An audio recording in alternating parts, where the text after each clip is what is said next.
Hello friends, आपके अपने channel unique one MCS पे आपका स्वागत है। वीडियो के थंबनेल से जैसा कि आपको दिखाई दे रहा है कि आज हम ये चर्चा करने वाले हैं कि जो जून माह है 2024 के बिल है वो हम IFMS 3.0 में प्रोसेस किस प्रकार से करें। तो देखिए, अगर आप हमारे चैनल पर ये वीडियो देख रहे हैं तो आप अंत तक बने रहिए। मैं आपको पूरी प्रोसेस स्टेप बाय स्टेप बताऊँगा और ये कन्फर्म है कि आपको इसमें किसी प्रकार की समस्या का सामना नहीं करना पड़ेगा और आप बिल को प्रोसेस आसानी से कर लेंगे। तो देखिए, सबसे पहले मैं आपको बताना चाहूँ कि बिल आजकल पेमेंट जब प्रोसेस ना होकर IFMS 3.0 प्रोसेस होता है तो सबसे पहले आपको गूगल पे IFMS 3.0 सर्च कर लेना है और उसके ऊपर क्लिक कर देना है। क्लिक करने पर आपके सामने कुछ ऐसा इंटरफेस दिखाई देता है। यहाँ आपको अनेक सारे ऑप्शन मिल जाते हैं और यहाँ लिखा हो राजस्थान IFMS 3.0। हमें इस माह के जून के 2024 के बिल प्रोसेस करने हैं और ये देखना है कि उसमें किसी तरह गलती ना हो और ये ट्रेजडी को फॉरवर्ड हमें किए जाने हैं। तो सबसे पहले जैसा आपको स्क्रीन पर दिख रहा है, इस पर स्क्रीन शो होने के बाद में आपको जो ऊपर ऑप्शन आता है IFMS 3.0 उसके ऊपर क्लिक कर देना है। IFMS 3.0 के ऊपर क्लिक करने के बाद में आपसे जो DDO की SSO ID होगी और उसको पासवर्ड होगी उनको कैप्चा डाल के एंटर कर लेना है और लॉगिन कर लेना है।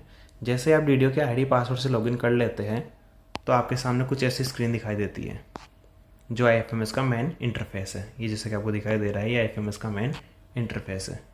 अब देखिए, मैं आपको बताना चाहूँ कि IFMS पे जो बिल आपको बनाने होते हैं उसके लिए पेमेंट की तरह एक स्कूल की यूनिक ID नहीं होती है। आजकल जो DDO के लिए जो अलग से रोल बना दिया गया है उसी के अंदर IFMS चलता है। तो आपको DDO के सिंगल यूजर ID और पासवर्ड चाहिए, इससे आप IFMS पे लॉगिन हो गए हैं। अब देखिए, यहाँ जैसा कि दो ऑप्शन दे रहा है कि एक्सेस वर्क स्पेस है कि एम्प्लॉय सेल्फ सर्विस है।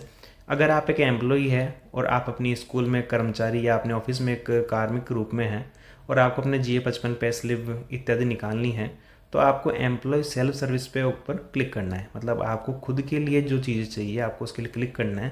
लेकिन अगर आप एक एज ए DDO काम कर रहे हैं, आप अपने स्कूल के बिल बना रहे हैं, तो आपको जो एक्सेस वर्क स्पेस वाला ऑप्शन है उसके ऊपर क्लिक कर देना है और जो हाईलाइट किया हुआ है वहाँ आपको क्लिक करना है। यहाँ क्लिक करने के बाद में आपको दो रोल दिखेंगे, इसमें डेस्क 1 और डेस्क 2 के नाम से दो रोल होते हैं। ध्यान दीजिए, आपको बिल को प्रोसेस करने के लिए डेस्क 2 पे क्लिक करना है।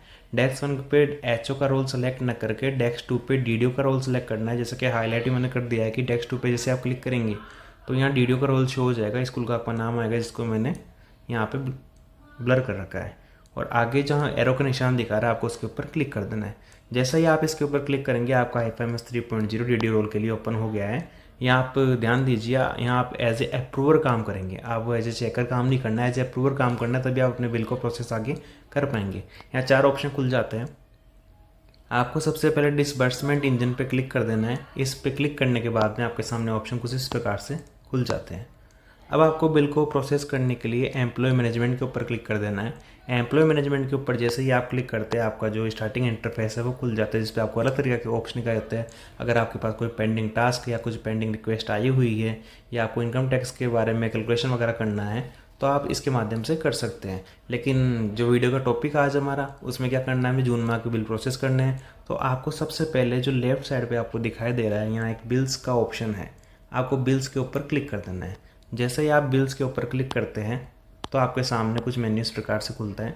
बिल्स के ऊपर क्लिक करने के बाद में सैलरी बिल्स खुलते हैं और सैलरी बिल्स के अंदर एक ऑटो सैलरी प्रोसेस का ऑप्शन खुलता है। आप इस ऑटो सैलरी प्रोसेस के ऑप्शन के ऊपर क्लिक कर देना। जैसे आप क्लिक करेंगे तो राइट साइड में आपके सामने कुछ इस प्रकार इंटरफेस आ जाएगा जो आपको स्क्रीन पे दिखाई दे रहा है। अब आपका क्वेश्चन ये है कि हमें जून माह 2024 के बिल बनाने हैं और बिल बनाने हैं तो जाहिर सी बात है हम तो ऑटो सैलरी प्रोसेस का उपयोग क्यों कर रहे हैं।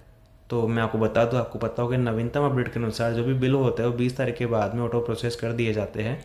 तो बिल हमारे पास बन के आ जाता है और हमें केवल ये चेक करना होता है कि बिल के अंदर जो डिटेल्स दी हुई है हमारे कर्मचारी को जो बेसिक DHR वगैरह दिए हुए हैं वो सब सही है या उनका कैलकुलेशन वगैरह सब सही है या नहीं है।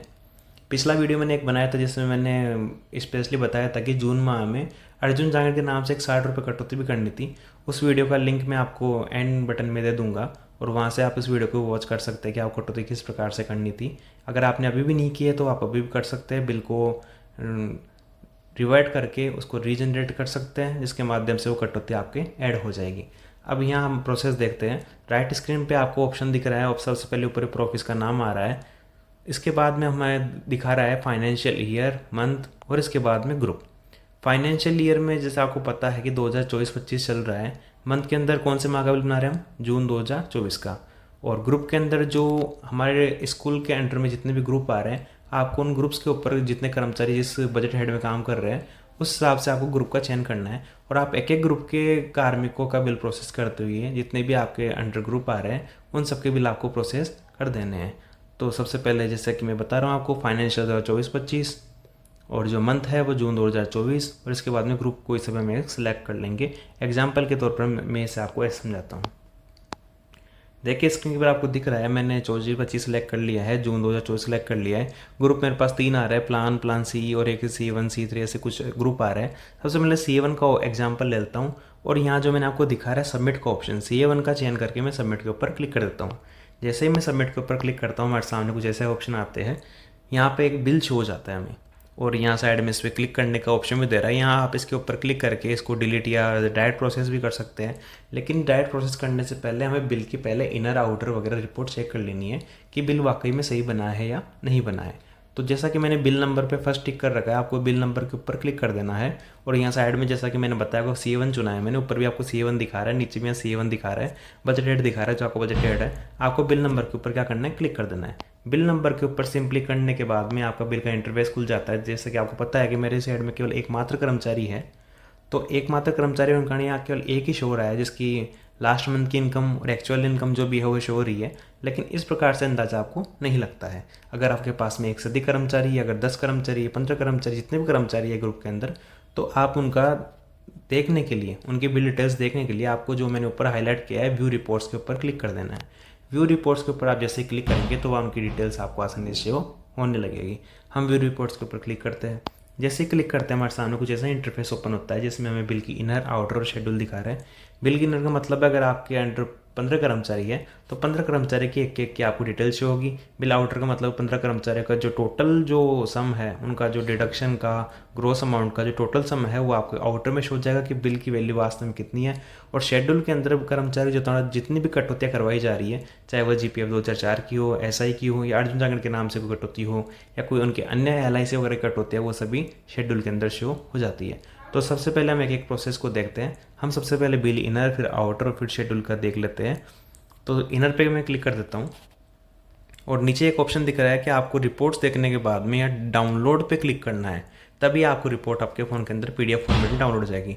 अब देखिए मैं आपको एक इनर दिखाता हूँ। ये बिल की एक इनर है, जिसमें मैंने बताया था आपको एक ही कर्मचारी है।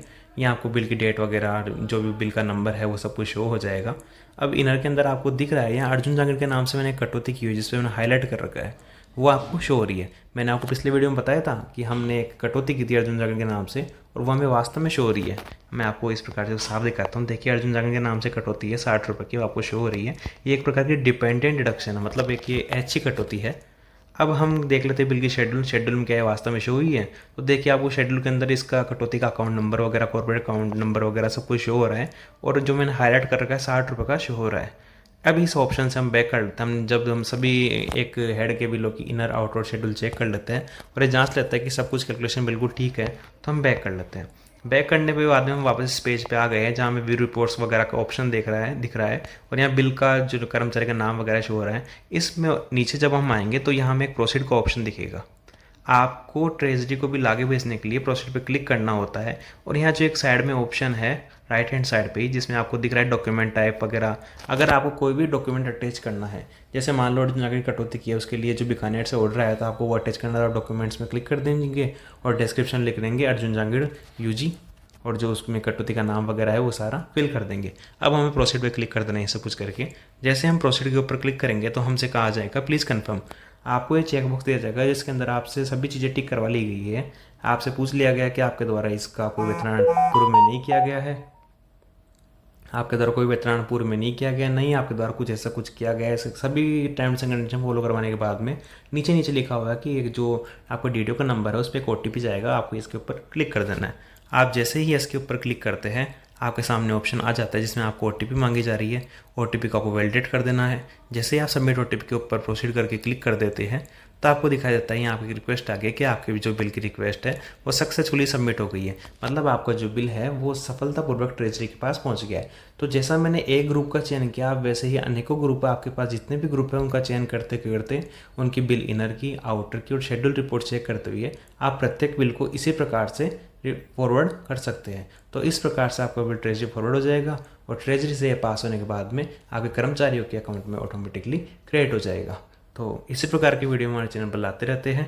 अगली वीडियो में हम आपके साथ मिलेंगे एक नई जानकारी के साथ। तब तक के लिए धन्यवाद। हमारे चैनल को सब्सक्राइब कीजिए और हमारी वीडियो को शेयर कीजिए। Thank you.